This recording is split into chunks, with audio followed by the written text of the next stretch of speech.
সেই ৩১ তারিখের ভিডিও মানে হ্যাপি নিউ ইয়ার ভিডিও নিয়ে চলে আসলাম। আজকে মনে হয় ৮ তারিখ হয়ে গিয়েছে। ৮ তারিখে আমি ভয়েস ওভার দিচ্ছি, এতদিন ভয়েস ওভার দিতে পারছিলাম না। আর ভয়েস ওভার দিতে পারছিলাম না বলতে আমার আরেকটা সিরিজ চলতেছিল আর কি, পার্ট 1 পার্ট 2 এই। আর আমার চট্টগ্রাম তো খাগড়াছড়ি ভ্রমণের, তো সেটা দেওয়ার আগে আমি ভিডিওটা দিতে চাচ্ছিলাম না, আবার মানে কাবাব মে হাড্ডি হয়ে যাবে এই কারণে আর কি। তো আজকে সে ৩১ তারিখের ভিডিও তোমাদের সাথে শেয়ার করছি। তাই ৩১ তারিখ তো হ্যাপি নিউ ইয়ার ছিল রাত 12টার সময়। আর সেদিন কিন্তু আমার জামাইবাবুর আর কি আমার বড় বোনের হাজব্যান্ডের বার্থডেও ছিল। তো ওনার বার্থডে উপলক্ষে আমি একটা পুডিং বানিয়েছিলাম, খুবই সুন্দর হয়েছে পুডিংটা, আপনারাও বলবেন কেমন হয়েছে। আচ্ছা যাই হোক, যেমনই হোক না কেন নিজে অনেক যত্ন করে ভালোবেসে বানিয়েছি, মানে দাদার জন্য, এটাই অনেক বড় কথা আমার জন্য, এই আর কি। তারপর এই তো আমরা পুডিং টুডিং বানিয়ে রাতে রওনা দিয়ে দিয়েছিলাম ওদের বাসার উদ্দেশ্যে। ওদের বাসা আমাদের থেকে মানে আধা ঘন্টা দূরত্ব এরকম হবে আর কি।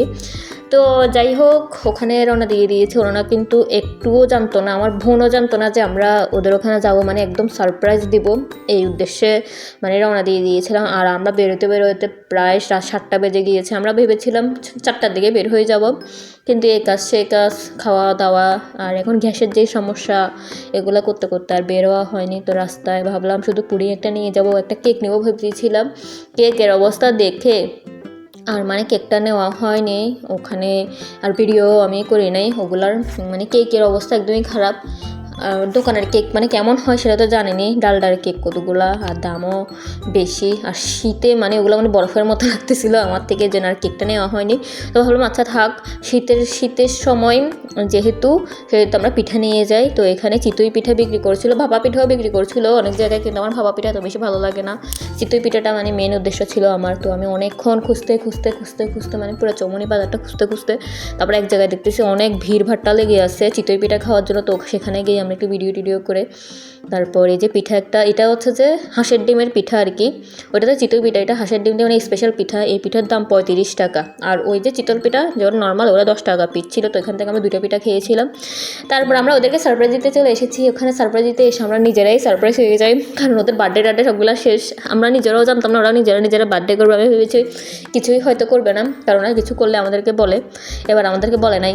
দেখছেন ভাই কীরকম হয়ে গেছে মানুষ। আচ্ছা যাই হোক, তারপর আমরা চলে আসছি। এই দাদাও নাকি জানতো না, আমার বোন আর বোনের ছেলে আর কি, আমাদের মেঘাদ্র, ওরা দুজন মিলে ওদের বাবার জন্য একটা কেক এনে সারপ্রাইজ দিয়েছিল। তারপর আমরাও এসে সারপ্রাইজ দিলাম, মানে দাদা একদিনে ডাবল ধামাকা, এই 2টা সারপ্রাইজ পেয়ে গেল। তারপর ওই যে কেক মানে বেঁচেছিল একটু করে, ভাগ্যিস আমরা কেকটা খেতে পেয়েছি। আমরা কেক আনি নাই, ভালোই হয়েছে। এদিকে ওরা কেকটা কেটে খেয়েছে।